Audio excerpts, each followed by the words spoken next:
We begin with breaking news.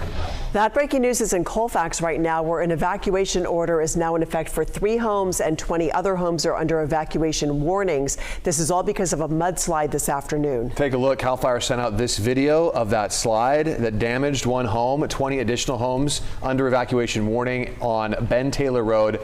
Ben Taylor Road, I should say, is now closed in Colfax because of this slide. KCRA 3's Melanie Wingo just got to the scene right here. And Melanie, obviously some significant damage there. There is some significant damage just down the way from where we're set up right now. I want to show you what they have in terms of such a coordinated effort to get the road closed, make sure it's secure and that nobody goes down there. And then we imagine the process of trying to make sure all the other homes are stabilized and the earth that fell into this particular home down the road doesn't go any farther and affect any other homes. Take a look. We've got CAL FIRE crews out here. We have Placer County Sheriff's Office crews. The road, as you heard, is blocked. Ben Taylor Road is closed completely to local traffic. To anybody who is headed up this way, they want to make sure that nobody gets stuck in any other potential mudslide activity. We want to show you, again, some of the pictures that are coming out of CAL FIRE are just extraordinary when you look at the damage and focus in and just see how intense that mudslide was and how it just barreled into that home down here on Ben Taylor Road. Again, this mudslide forcing the evacuation warning of about 20 homes. Another 3 homes are under evacuation orders. They are on Alpine Way, according to the Sheriff's Office. Complicating matters out here right now. We do have some rain coming down that just hit this area within 2 minutes of us coming on live. We've had some wind gusts out here too, so we know that it's going to be a complicated effort for fire crews to deal with all that has happened.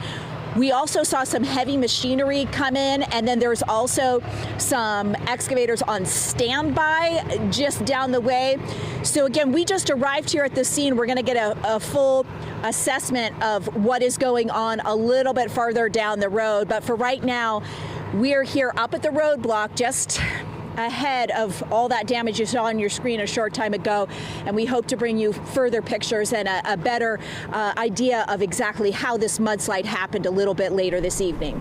Reporting live in Colfax tonight, Melanie Wingo, KCRA 3 News. All right, Melanie, we look forward to that update. Thank you. Let's go straight to our chief meteorologist, Mark Finan, and the current conditions out there. And you heard Melanie say that still getting some rain there. The valley is dry, but there are a lot of spots in the foothills that'll continue to see on again, off again rain throughout the night. This is the last 3 hours, and you can see Sacramento County, Yolo County, Solano County, nothing in the way of rain. And there have also been some pretty good downpours in the foothills within the last couple of hours, too. So here's Interstate 80. There's the shower around the Colfax area. You get up toward the Blue Canyon area, it's all rain. You eventually get into some snow, but it's way up on top of the summit. But that snow level will be dropping as we go through the night. On Highway 50, Pollock Pines just had a really good cell go by. It is now, this entire line is now pushed a little bit farther to the east, but driving on Highway 50 in that stretch near Ice House, that is going to be some pretty soggy conditions also past the Riverton area. That line continues farther to the south. Look at this rain along Highway 88 right in here. So in Amador County, we continue to get some really good rain all the way up close to the summit. Again, the snow level is quite high, and that the bottom of that line is all the way down towards San Andreas. We've also been seeing some really good rain around Sonora Dry now, lingering showers around Groveland, and again, well to the east into Tuolumne and Mariposa County is where you get into the snow. What about the wind? The winds are diminishing. It's still pretty breezy out there, but these are the wind gusts. Right now in Sacramento at Executive Airport, we have a gust of 25. Well, earlier today over at Mather Field, we had a gust of 60. So the winds are not as gusty now as they were a few hours ago. And as we go through the night, these winds will continue to decrease. Back to you. Thank you, Mark. And here's a look at the roads right now in the Sierra. This is at Castle Peak on I-80, one of our live looks. Travel is clear right now. Not a lot of cars on the road, as you can see, but Caltrans crews say the roads do remain slick.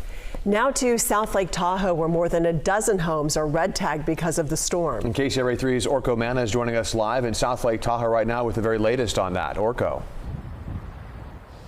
Well, yeah, a lot of structures, commercial buildings and homes have been impacted by the heavy snowfall we've seen over the past several days. One of those buildings is this gas station here off of Emerald Bay Road and 5th Street. You can see the roof of this gas station completely toppled over here with all that snow still on top of it here. We are told that the weight of that snow is what caused the gas station to fall over like this. And I want to take you back this way.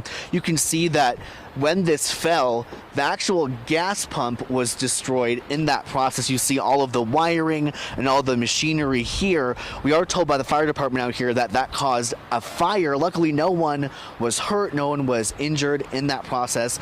This happened on Thursday night during that first really big wave of weather that we saw. We know we were having team coverage across the Northern California area, and this happened on Thursday. Since then, other structures have been impacted by the snow. A Rayleigh's in town, part of that roof collapsed as well on Sunday, and at this point we're told that the latest incident assessment by CAL FIRE that 150 buildings have been investigated, have been looked into, and 103 buildings were damaged, including 15 that were red tagged, including this gas station here. So that just shows you the scope of the damage that all this snow has caused. The fire department telling us that with the rain continuing to fall, there are concerns that more of this will happen over the next couple days as that rain gets into the snow, causing it to become heavier and again potentially causing more damage like this. We do know that one home was reported today as being damaged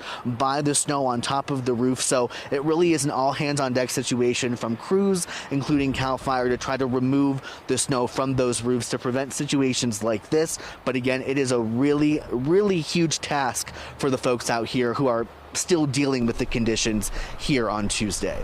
Reporting live in South Lake Tahoe, tonight, Orko Mann at KCRA 3 News. Yeah, that widespread damage is going to have crews busy for quite some time. Orko, thanks. The Sutter County Sheriff is issuing a mandatory evacuation order for a trailer and RV park. This order covers Lovey's Landing. This is located on the riverside of the Sacramento River levee. The evacuation order is effective immediately. The Sacramento River is expected to get high enough tomorrow morning to flood the trailers in the park. Sheriff's deputies started notifying residents last week, and they are working to assist people with temporary relocation efforts. And roads in South Sutter County are shut down right now because of flooding. KCRA 3's Brittany Hope is tracking the road conditions. From street signs to power poles, the wind in South Sutter County has been nonstop today. In fact, it's been difficult to close the doors of our news van. These gusts are powerful. Pleasant Grove Creek is moving. Fifield Road off Pleasant Grove Road is one of the areas currently shut down in Pleasant Grove due to flooding. Despite the dangerous conditions, some haven't been following the signage. The lady was still inside, so pulled over and got her out. Kind of scary. An elderly woman is luckily okay after Andrew Malloy saw her car stuck in this ditch. What time did you find her? Probably like 10 minutes ago. No way. Yeah. Wow. It just happened. How long had she been in the car? Only a couple minutes. Water had just started going in. That's a scary thing, you know, and it's not. What do you do when the weather's still coming down and you're all alone out here on a closed road? You pray for someone like you to show up. Yeah. And for more Good Samaritans to show up too. Another truck came to tow her car out. A close call reminder to listen to closures. Even if a road isn't blocked off yet, do not drive through flooded roadways. So many different reminders that we saw today into tonight. When you see a road closed sign, or if you just see a road that has a lot of water on it like this, you do not want to drive through. County crews who were here on the scene today tell us that just because it stopped raining, their work isn't done yet. They are still concerned for these roads going into tomorrow. We're in Sutter County. Brittany Hope, KCRA 3 News. Conditions were so treacherous at Palisades Tahoe today, the ski resort closed. We can show you the conditions earlier this morning. The ski resort is also expecting high avalanche danger and flooding effects over the next 24 hours. Some other ski resorts also had to adjust their operations today. Donner Ski Ranch closed, and Sugar Bowl and North Star had to delay their operations. Another area with rising water and strong wind is the southeast part of Sacramento County. Water from Deer Creek went off the road onto Scott Road here, and strong wind made it unsafe for drivers in the Slough House area. The road and parts of Amber Lane, Kiefer Boulevard, and Pope Avenue have all been closed. This is due to road flooding, down power lines, and down trees. In Roseville, rain fell pretty hard as well. This park sits right along Dry Creek, which was running high but stayed within its banks. No significant problems here. And then in Granite Bay, a large pine tree was no match for the wind. Look at this. The tree was in the center divide. This is Douglas Boulevard and Quail Oaks Drive. And by the time we got there, we caught crews cutting up the tree and sending it through the chipper. In Escalon, the wind knocked down some power lines. These fell right onto Highway 120 at McHenry Avenue and Brennan Road. In fact, some of the wires hit cars, but no one was hurt.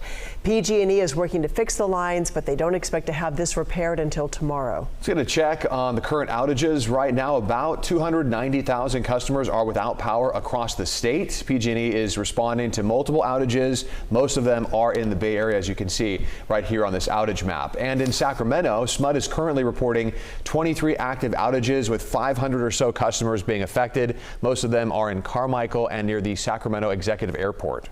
Here's another example of how dangerous it is out there. Strong wind snapped a large tree in half. The tree then took out power lines, and those power lines fell onto a home in Carmel. You can see the lines just dangling there in the air. PG&E was able to quickly secure the scene, but repairs will have to wait. There are so many power outages today, it's going to take crews some time to get all the lights back on. And all the ongoing rainfall has caused some flooding that's creating safety hazards for drivers and even disrupting businesses for the community of Empire east of Modesto. Residents and business owners are reporting pools of water right at Yosemite Boulevard and B Street. And KCRA3's Josie Hart's there to tell us about the impact. Empire residents say it's been several days since they first saw floods developing along Yosemite Boulevard. It's not just reaching up to surrounding homes, but also blocking off the driveways of some businesses, including a local gas station and convenience store and an animal food shop. Business owners expressed frustration, saying they've been losing money and customers because of how difficult it is to access their storefronts. One store owner tells us he's seen many people try to make it through the water, and he's worried about people's safety. Or even to get anything at the store, just any convenient thing. Like I got my neighbors right here across the street. They got to go all the way around. Sometimes we put boards so they can come across, and it's just terrible. Sometimes they'll slip. You know, there's rocks, people put tiles sometimes, and that's the worst thing you could put. Locals say they've seen this area flood multiple times over the last decade and believe it may be caused by an improper drainage system. Stanislaus County Office of Emergency officials tell KCRA this area does not have the best drainage system to divert water away from the roadways. And the county's Office of Emergency Services says they will be sending someone out to assess that area. For now, residents are hoping drivers will be extra careful when coming through that street.